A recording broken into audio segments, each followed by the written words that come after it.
بسم الله الرحمن الرحيم، والصلاة والسلام على أشرف المرسلين. سيد رئيس المجلس الشعبي الوطني المحترم، سيدة وزيرة العلاقات مع البرلمان، سيدة وسادة أعضاء الحكومة، سيدة وسادة النواب، أسرة الإعلام، سيدة وسادة الحضور، السلام عليكم ورحمة الله تعالى وبركاته.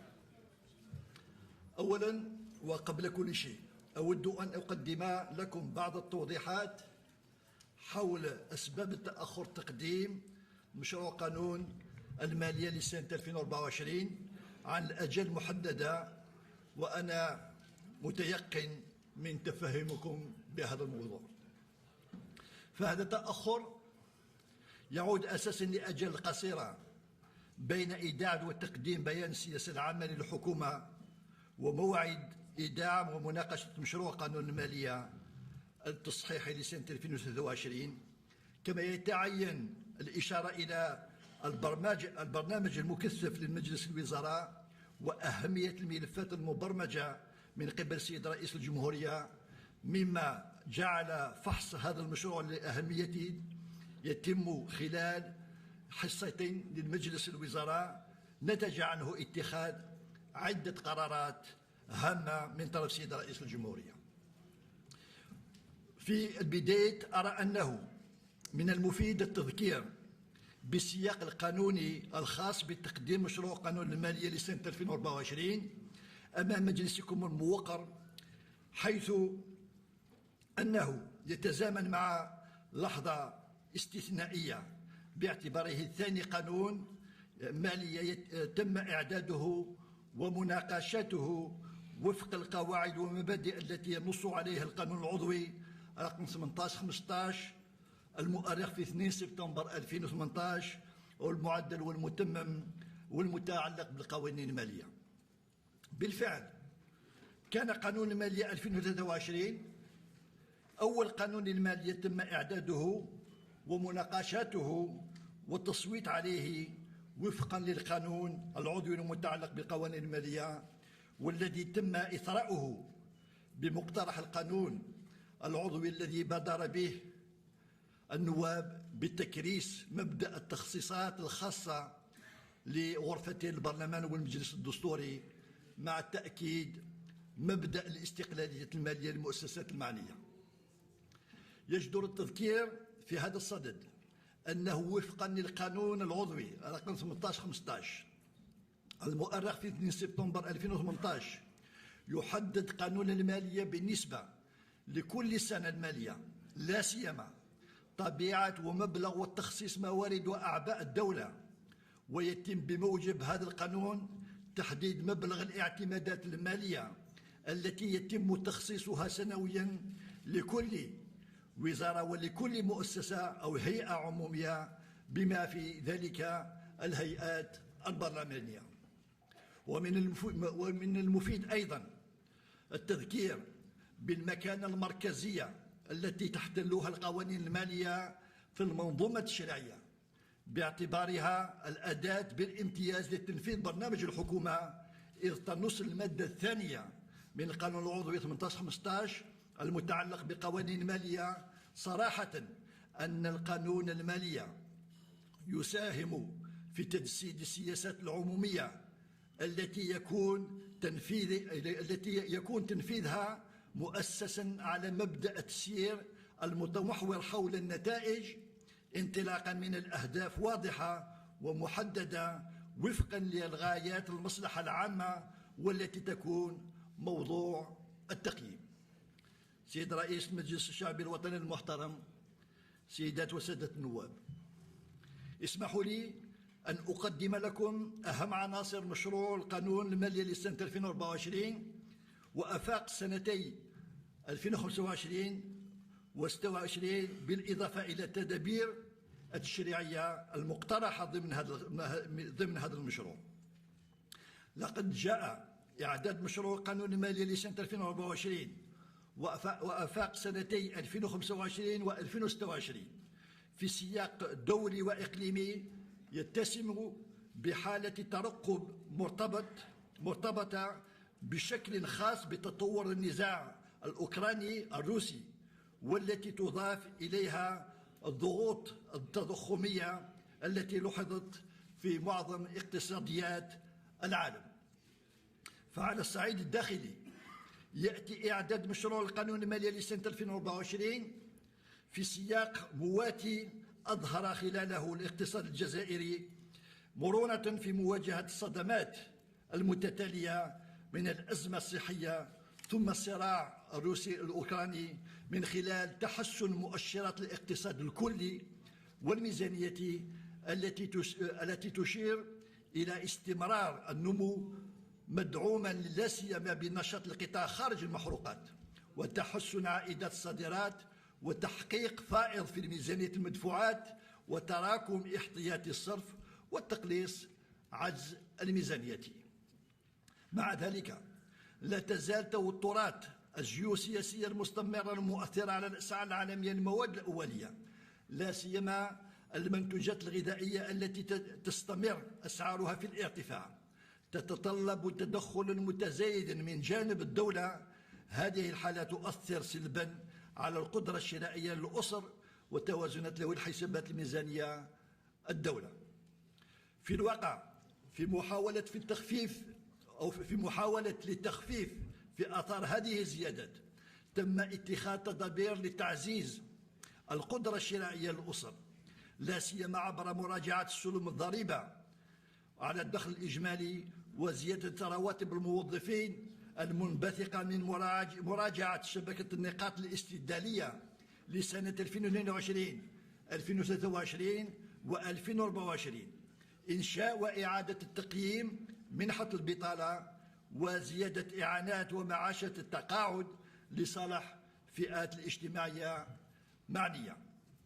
في هذا الإطار يعكس مسار المالية العمومية المعتمد طموح الحكومة لا سيما إلى التقليص العجز العمومي والتنويع مصادر تمويله، مع السهر على تعزيز ديناميكية التنمية الاجتماعية والاقتصادية من خلال الحفاظ على القدرة الشرائية والإنصاف الاجتماعي وتعزيز قاعدة البنية التحتية وإنجاز مختلف المشاريع الجاري تنفيذها حاليا.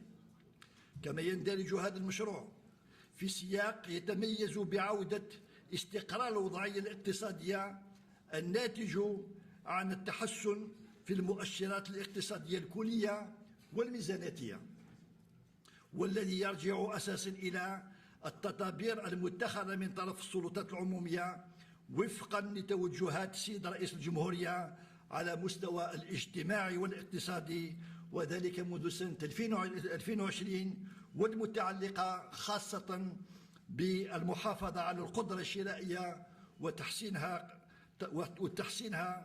وترقية الشغل وتحسين أيضا الإطار المعيشي للمواطنين وتجسيد الرقمنة وتشجيع وترقية الاستثمار.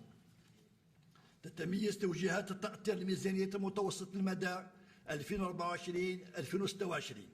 بالحذر والصرامة أكثر في آفاق الالتزامات الميزانيتية، والذي يجب أن يتجسد من خلال تسيير ميزانية أمثل للاعتمادات والزيادات تعبئة للإيرادات الجبائية والتعزيز الفعالية والمساواة في الإنفاق العمومي. من أجل تحسين الإيرادات ترمي التدابير الجبائية المقترحة في إطار تحضير مشروع قانون المالية لسنة 2024 إلى البلوغ الأهداف التالية: أولا، توسيع الوعاء الضريبي، تعبئة الموارد، مكافحة الغش والتهرب الضريبي، وتبسيط الإجراءات في إطار مواصلة التحسين مناخ الأعمال والإصلاحات الجبائية. فيما يتعلق بالنفقات توصي توجيهات التأطير الميزانية باتخاذ تدابير لترشيد وتحسين جودة وفعالية الإنفاق العمومي التي سيتم تعزيزها مع استمرار الإصلاح الميزانية في عصرنة الأنظمة المعلوماتية ومتابعة التنفيذ الميزانية والصفقات العمومية. كما تدعو السلطات العمومية أيضا إلى اتخاذ تدابير لتعزيز الانضباط والشفافية في الميزانية، وكذا تحسين نوعية الوثائق الميزانيتية لا سيما الحجم الثاني التقرير يعني التقرير عن الأولويات والتخطيط، لا رابور سي لا بلانيفيكاسيون لي بريوريتي. والحجم الثالث ألا وهو التوزيع الإقليمي لميزانية الدولة. في هذا السياق تستهدف توجيهات التأطير لميزانية المتوسط الأجال 2024-2026 فيما يلي: العنوان الأول يعني لو تيتر 1 نفقات المستخدمين للديبونس بيرسونيل، التحكم في التوظيف لا سيما من خلال ما يتعلق بفتح المناصب المالية جديدة واستبدال المناصب الشاغرة. العنوان 2 نفقة تسيير المصالح، التحكم والترشيد، نفقة تسيير المصالح ومكافحة التبذير بجميع أشكاله. بالنسبة للعنوان الثالث ألا وهو نفقة الاستثمار، وجوب اختيار المشاريع الاستثمارية العمومية بالمنح الأفضلية للاستثمارات المنتجة والقطاعات الاجتماعية ذات الأولوية.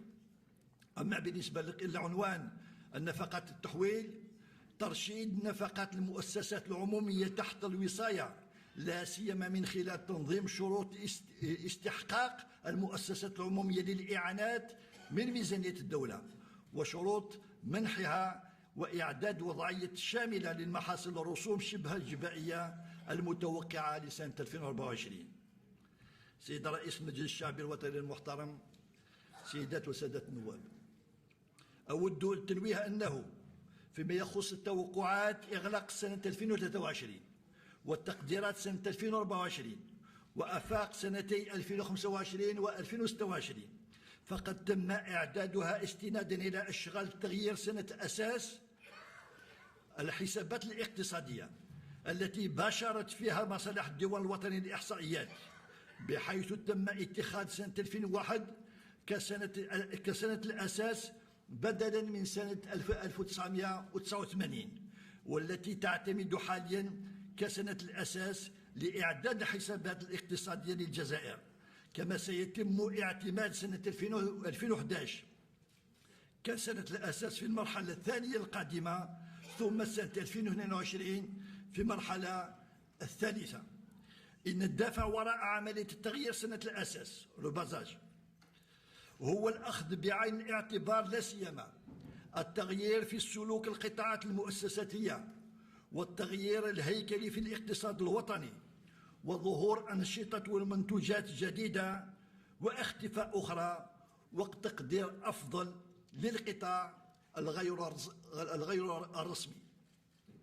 تسمح إعادة تحديد سنة الأساس بالضبط قيمة الناتج الداخلي الخام في عام 2022 والتي يتم مراجعتها على مدار سنوات من 2023 إلى 2026، وقد انتقلت من 27689 مليار دينار جزائري سنة الأساس 1989 إلى 32028 مليار دينار جزائري سنة الأساس 2001 بقيمة 233.4 مليار دولار أمريكي.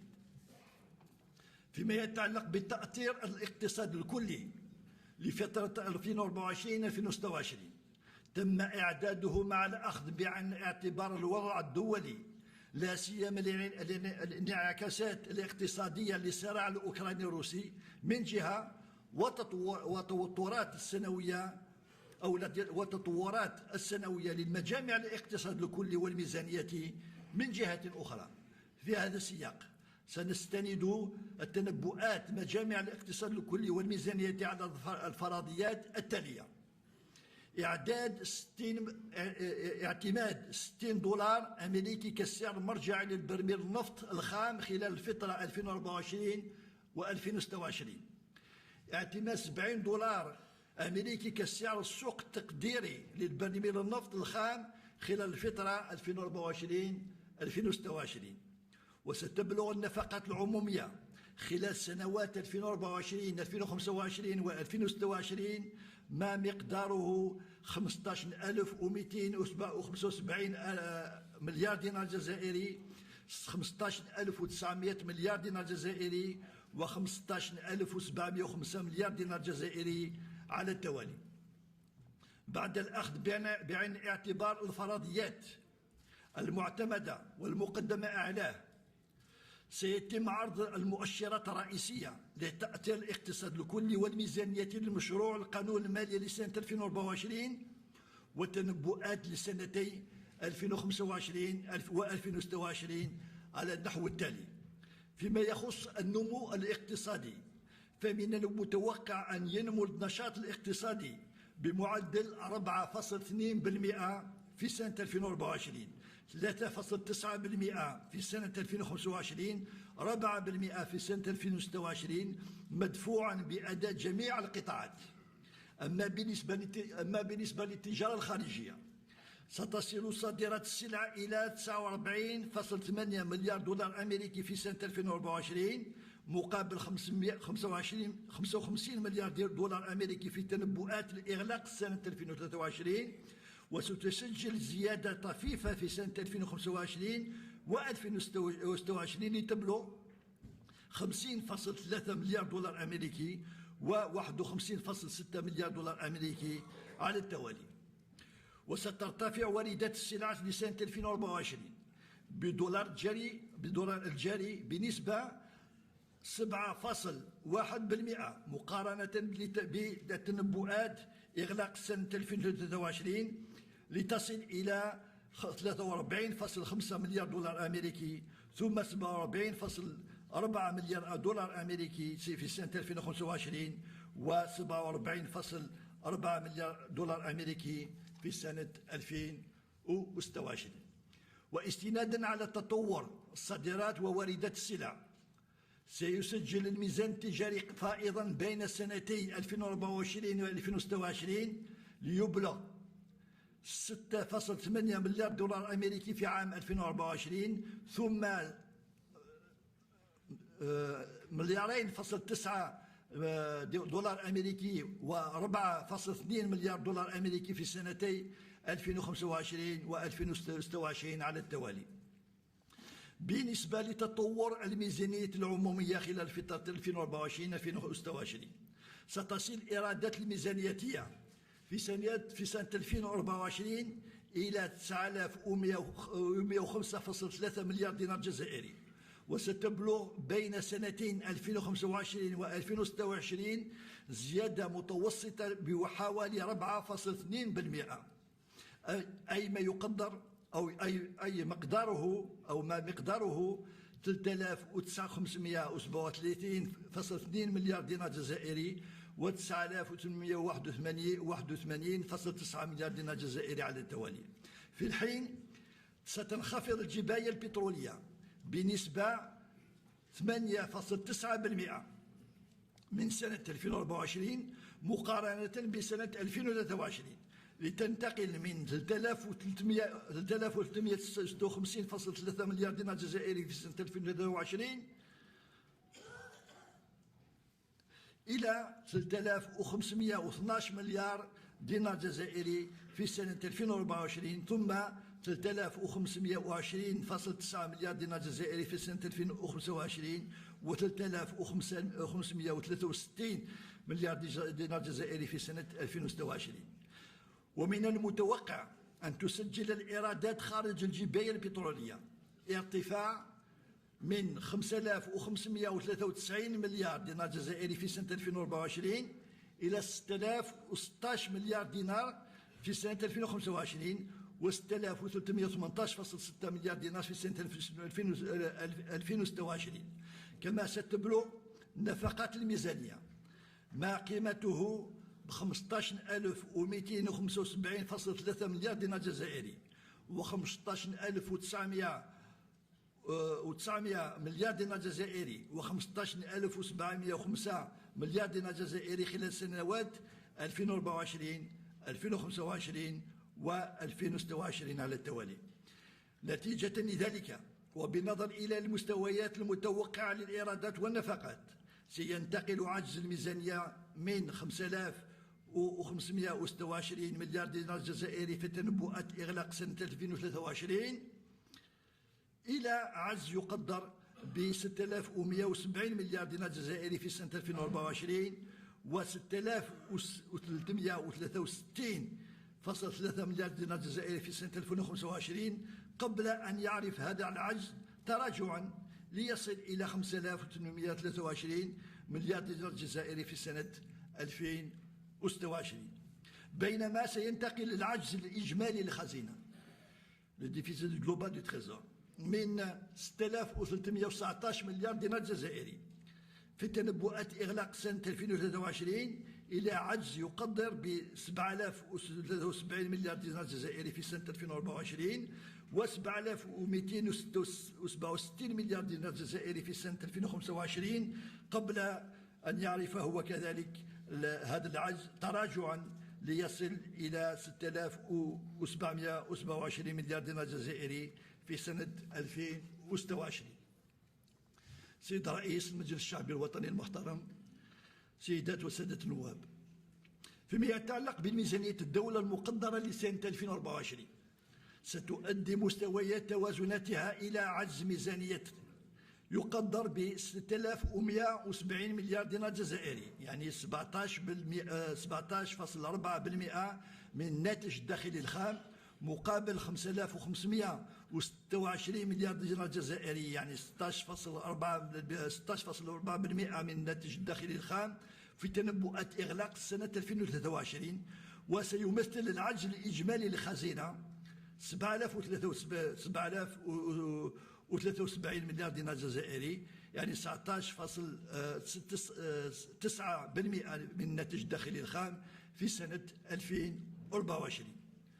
كما ستبلغ الإيرادات الميزانية في سنة 2024 ما مقداره 9105 مليار دينار جزائري، بانخفاض طفيف بنسبة 0.8% مقارنة بالإيرادات المقدرة في تنبؤات الإغلاق سنة 2023 نتيجة لتراجع الجبائية البترولية المقيدة في الميزانية، والتي ستبلغ 3512 مليار دينار جزائري في سنة 2024، أي بانخفاض بنسبة 8.9 مقارنة بتنبؤات إغلاق سنة 2023.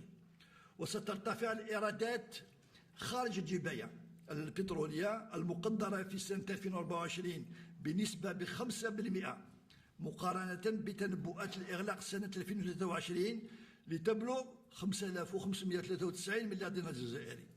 كما سترتفع الإيرادات الجبائية بنسبة 13.6% لتنتقل من 3626 مليار دينار جزائري في تنبؤات الإغلاق سنة 2023 إلى 4117 مليار دينار جزائري في سنة 2024.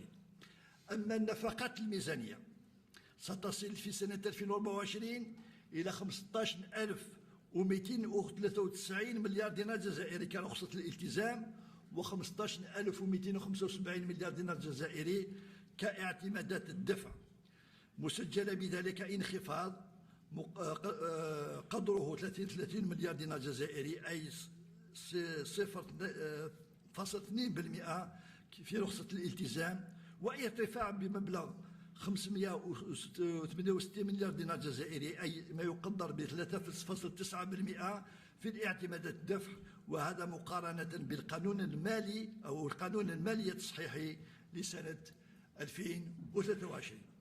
مقارنة بقانون المالية الأولي لسنة 2023 تم تسجيل ارتفاع بمبلغ 1688 مليار دينار جزائري كرخصة الالتزام، و 1488 مليار دينار جزائري كاعتمادات الدفع، يعني ارتفاع يقدر ب 10.8%.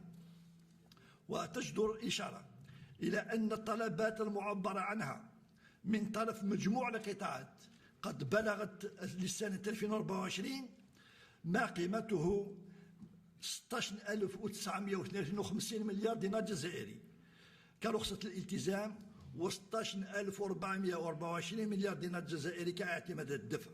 وبلغت النسبة تغطية هذه الطلبات ب 90.2% بالنسبة لرخصة الالتزام، و 93% بالنسبة لاعتمادات الدفع.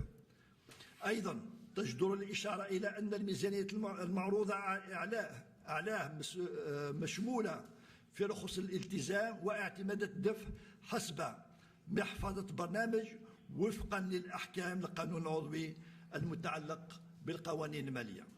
وبالنسبة لسنة المالية 2024 فقد تمت مراجعة هيكل البرامج بعد الانتهاء من المناقشات الميزانيتية التي أجريت مع مختلف الدوائر الوزارية، والتي تعود 50 محفظة البرنامج تشمل كل القطاعات والمؤسسات العمومية، و141 برنامج و293 برنامج فرعي.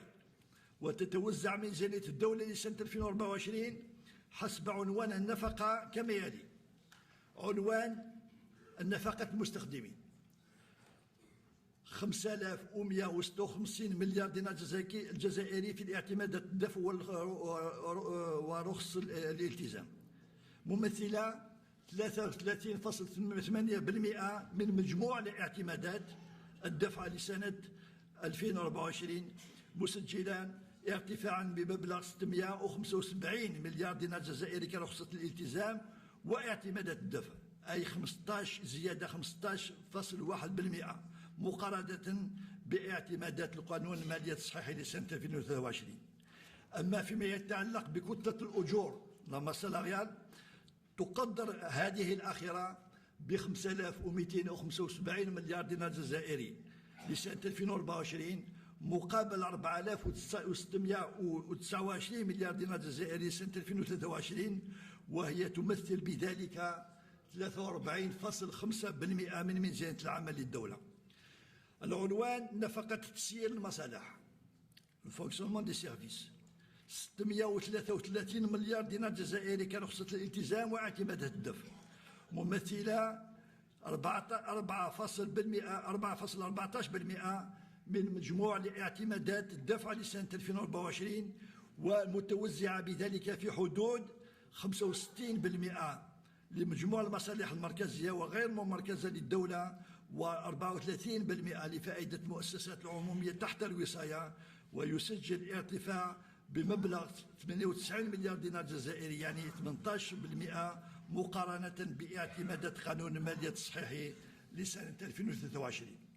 أما العنوان النفقة الاستثمار les dépenses d'investissement 2895 مليار دينار جزائري كرخصة الالتزام، و2809 مليار دينار جزائري كاعتمادات الدفع، ممثلة على التوالي 18.9% و18.4% من المجموع الاعتمادات الميزانية الدولة لسنة 2024.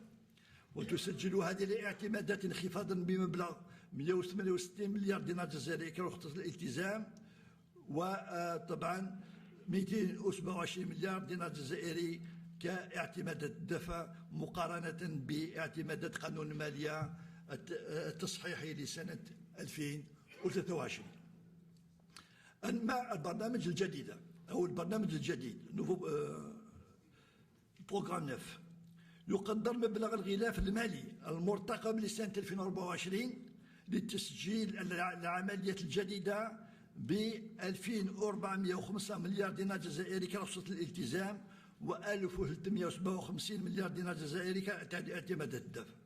وتقيد رخصة الالتزام المخصصة للبرنامج الجديد أساسا في حدود 92% في 9 محافظ البرامج، السكن 51.1%، الأشغال العمومية 12.4%، الري 7.8%، التربية 7.5%، الصحة 3.4%، العدل 2.9%، التعليم العالي 2.5%، النقل 2.4%، والفلاحة 2.3%.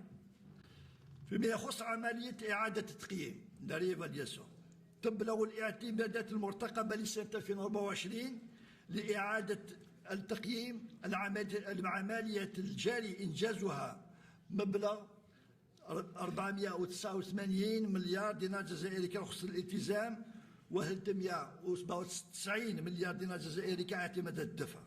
وتقيد عملية إعادة التقييم المقترحة لسنة 2024 بنسبة 92.6% في 6 محافظ برامج: الأشغال العمومية 49.3%، السكن 16.7%، الصحة 11%، الري 7.9%، التربية 5.1%، والشباب والرياضة 2.7%.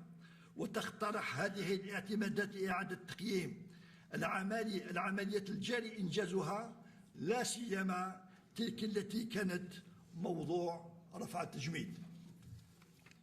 أما بعنوان نفقة التحويل لي ديبونس دو ترانسفير، مبلغها وصل إلى 4208 مليار دينار جزائري كرخصة الالتزام، و4276 مليار دينار جزائري كاعتمادات الدفع، ممثلة 28% من إجمالي اعتمادات الدفع لسنة 2024.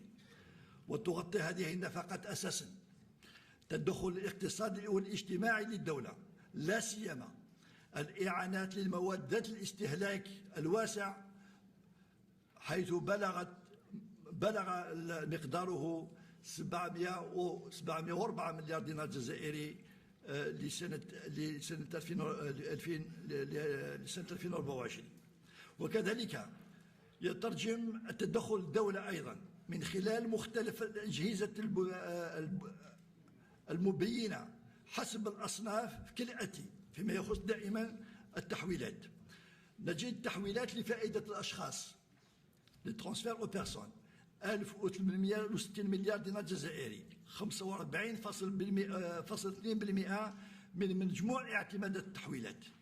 التحويلات للمؤسسات العمومية ذات الطابع الصناعي والتجاري والمؤسسات المماثلة 1059 مليار دينار جزائري، أي 25.7% من مجموع الاعتمادات التحويلات. التحويلات للجماعات لفائدة الجماعات المحلية 600 مليار دينار جزائري، ممثلة 14.6% من المبلغ الإجمالي للتحويلات. التحويلات لفائدة المؤسسات يعني 517 مليار دينار جزائري، أي 12.6% من المبلغ الإجمالي للتحويلات. نجد التحويلات الأخرى 26 مليار، ما يمثل 1.7% من المبلغ الإجمالي للتحويلات. بعنوان أعباء الدين العمومي، بلغت إجمالا 478 مليار دينار جزائري، ممثلة ب 3.13% من ميزانية الدولة لسنة 2024، مقيدة كليا في محفظة البرامج وزارة المالية. أما العنوان النفقات العمليات المالية les opérations financières، تقترح هذه النفقات بقيمة 3 مليار دينار جزائري، ممثلة ب 0.02% من إجمالي اعتمادات لسنة 2024، وتشكل تخصيصا لصندوق الاستثمار للولايات المقيدة في حساب التخصيص الخاص رقم 302/061 النفقات برأس المال من أجل تمويل المشاريع عن طريق مؤسسة التسيير للصندوق الاستثمار للولايات. أما العنوان السابع ألا وهو النفقات غير المتوقعة les dépenses imprévues، فتتعلق هذه النفقات بالمبلغ غير المخصص التابع لمحفظة برامج طبعا وزارة المالية، وتقدر ب 1920 مليار دينار جزائري كرخصة الالتزام واعتمادات الدفع، ممثلة 12.57% من ميزانية البرنامج لسنة 2024.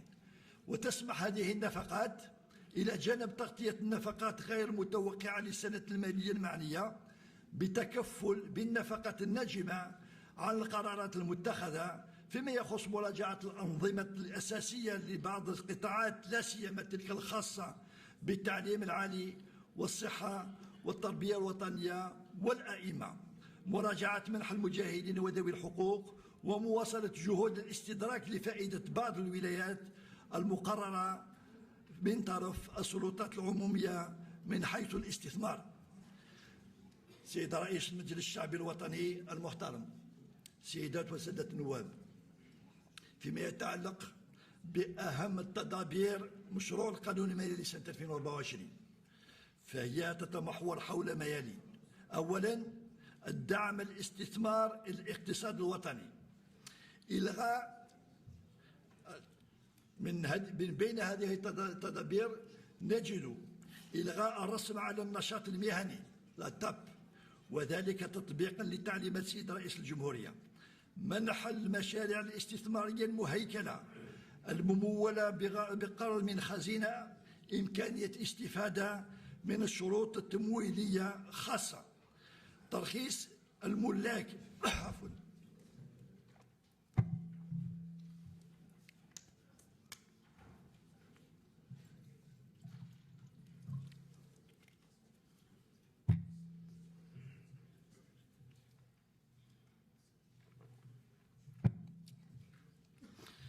ترخيص لملاك ومجهزي السفن الصيد البحري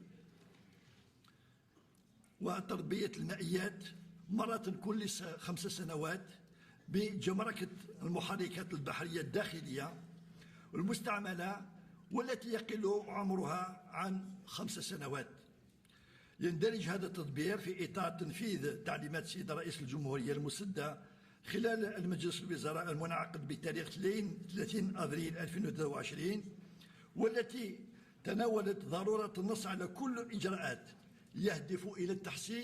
تهدف إلى تحسين ظروف المهنيين في القطاع الصيد البحري، من شأنها المحافظة على الديمومة هذه المهنة. وتندرج كذلك في هذا الإطار حزمة من تدابير ذات الطابع الجبائي تتعلق أساسا بالتنديد الإعفاء عن ضريبة وحقوق التسجيل في حالة تداول الأوراق المالية في البورصة لمدة 5 سنوات ابتداء من أول جانفي 2024.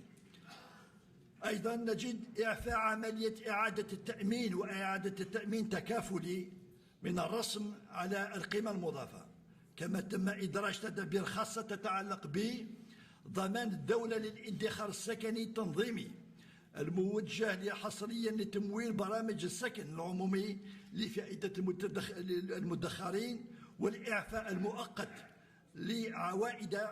لعوائده من الضريبة على الدخل الإجمالي لمدة 3 سنوات ابتداء من أول جانفي 2024. توسيع مجال التطبيق المعدل المخفض للرسم على القيمة المضافة المقدر ب9% والمطبق حاليا على نفايات الألومنيوم والحديد والخشب والزجاج والكرتون والبلاستيك والورق، ليشمل نفايات المطاط، إطارات مطاطية غير مستعملة، وزيوت المحرك وعلبة السرعة وزيوت التشحيم المستعملة وزيوت المواد الدسمة الغذائية والمجمعات التي تحتوي على الرصاص. نجد أيضا الإعفاء من رسم الفعالية التقوية لا تاكس سو ليفيكاسيتي انرجيتيك على عملية تصدير الأجهزة التي تشتغل بالكهرباء والغاز والمنتوجات البترولية المنتجة محليا التي يتجاوز استهلاكها معايير الفعالية التقوية المنصوص عليها في التنظيم المعمول به. إعادة فتح حساب التخصيص الخاص الصندوق الخاص لترقية الصادرات، ويهدف هذا التدبير عن تشجيع الصادرات خارج القطاع المحروقات وفقا لتوجيهات السيد رئيس الجمهورية. إعفاء الرقم الأعمال المحقق من أنشطة جمع وبيع الحليب الطازج من الضريبة الجزافية الوحيدة. تخفيض معدل الضريبة الجزافية الوحيدة من 5 إلى 0.5% المطبق على الأنشطة الممارسة تحت النظام القانون للمقاول الذاتي.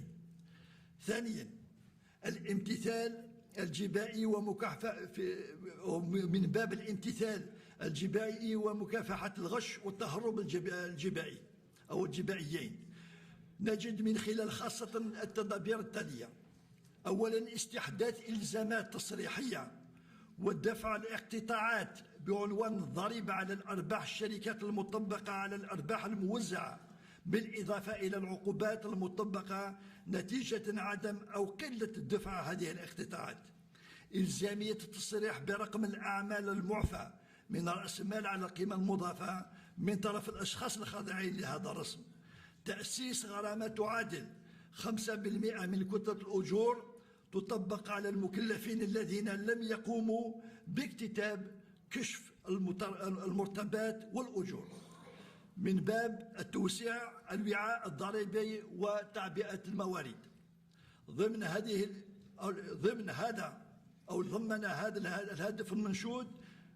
هذا الهدف المنشود يجدر ذكر أهم التدابير المتعلقة بتعبئة الموارد لفائدة الجماعات المحلية في سياق تدبير المتعلق بإلغاء الرسم على النشاط المهني يعني الأطاب. لقد جاءت أحكام مشروع قانون المالية لسنة 2024 بالتدابير تنص على إلغاء الرسم النشاط المهني وإعادة التعديل النظام الحالي لتخصيص الضرائب والرسوم وتوزيعها بين الدول والجماعات المحلية وبين الجماعات المحلية نفسها. بهذا الشأن فإن مشروع القانون المالي لسنة 2024 قد تكفل بصفة وافية بمسألة تمويل الجماعات المحلية فيما يخص تعويض النقص الناجم من مقترح إلغاء الرسم على النشاط المهني، لا سيما من خلال تخصيص إرادة الرسم على المنتوجات البترولية لا تي بي بي كليا لفائدة الجماعات المحلية. في هذا السياق يستوجب التنويه يستنجب التنويه إلى أنه حسب التقديرات الأقفال لسنة 2023 فإن الإيرادات الجبائية بعنوان رسم على النشاط المهني للطب المقدرة ب 153 مليار دينار جزائري ستعوض كليا بالإيرادات التقديرية لرسم على المنتوجات البترولية المحددة ب 186 مليار دينار جزائري لسنة 2024. بالإضافة إلى ذلك تم في إطار مشروع هذا القانون إدراج تدابير أخرى من شأنها تعزيز هذا التوجه وتتمثل فيما يلي: استحداث الرسم المحلي للتضامن المطبق على نشاط النقل المحروقات بواسطة الأنابيب والنشاطات المنجمية توجه إرادته كليا لفائدة الجماعات المحلية والتي تقدر ب 6.7 مليار دينار جزائري.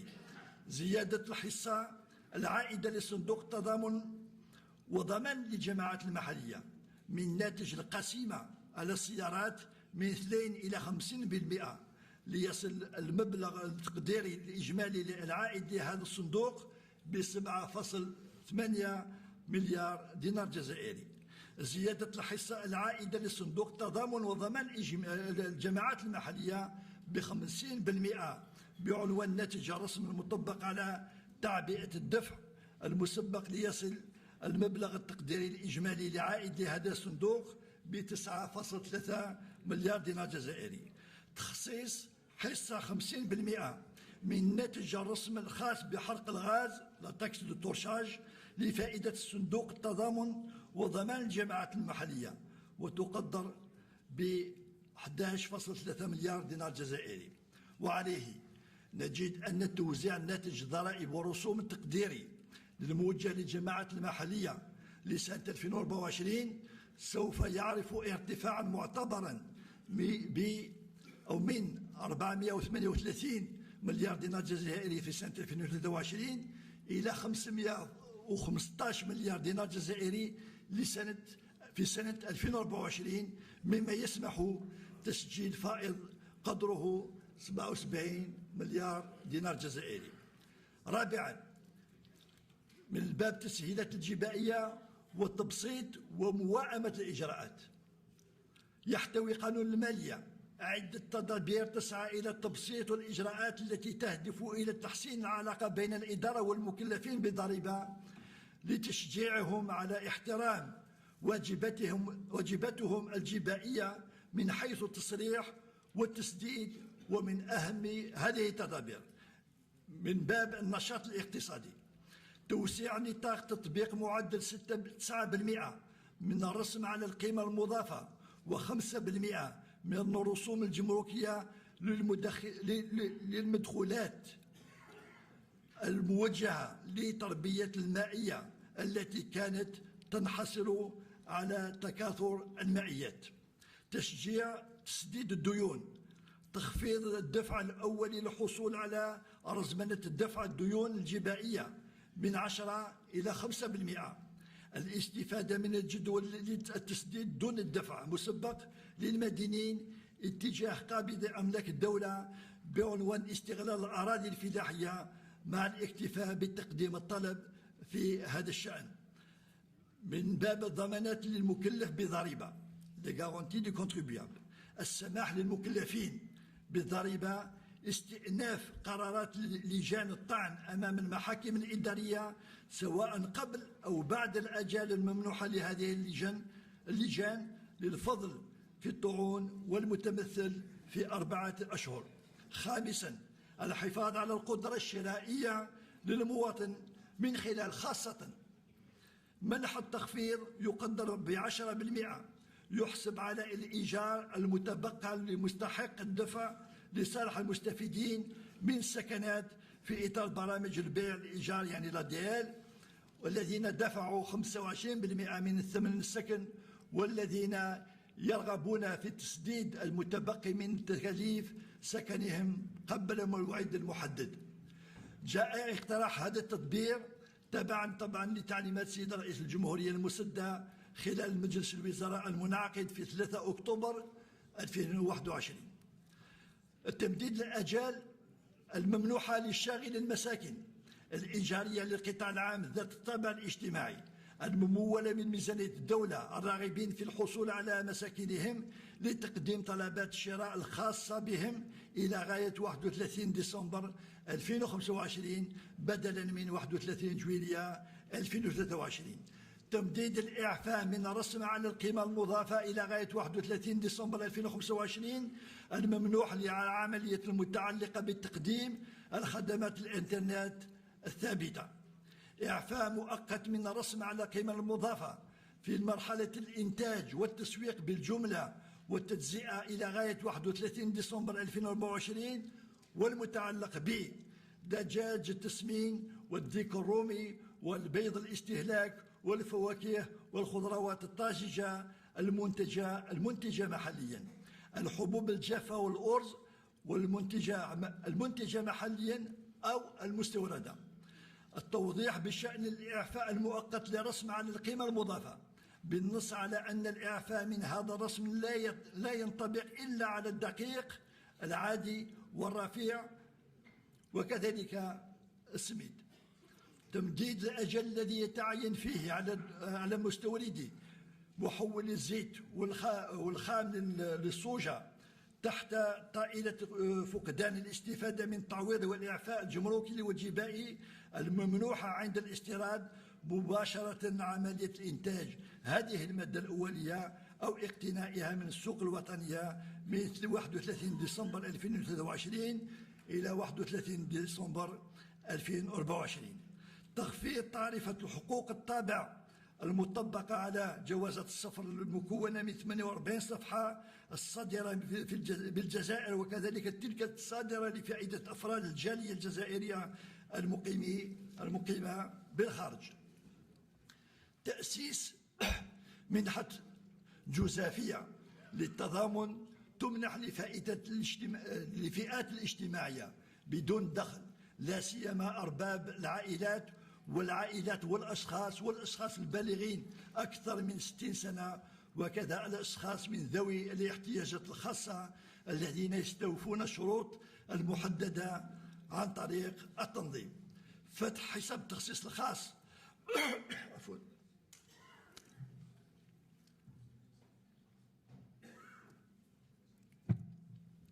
فتح الحساب التخصيص الخاص رقم 302 154 عنوانه صندوق النفقة تدفع الدولة عن طريقه مقابل النفقة المحكوم بها للمستفيدين منها، وتتولى وزارة العدل التحصيل هذه المبالغ من المدينين بها وفقا للآليات الخاصة تحدد عن طريق التشريع. سادسا، من باب رقمنة الإجراءات، تم دعم مسار الرقمنة الشاملة لقطاع المالية بسن التدابير التالية: تأسيس الإطار القانوني المتعلق بإدخال رقم التعريف الوطني كعنصر معلومات إلزامي للإشارة من قبل الأفراد الطبيعيين والمسيرين عند صياغة طلب رقم التعريف الجبائي. استحداث إلزامية اكتتاب كشف قائمة الزبائن عن طريق التصريح الإلكتروني بالنسبة للمكلفين التابعين للمديريات الكبريات المؤسسات.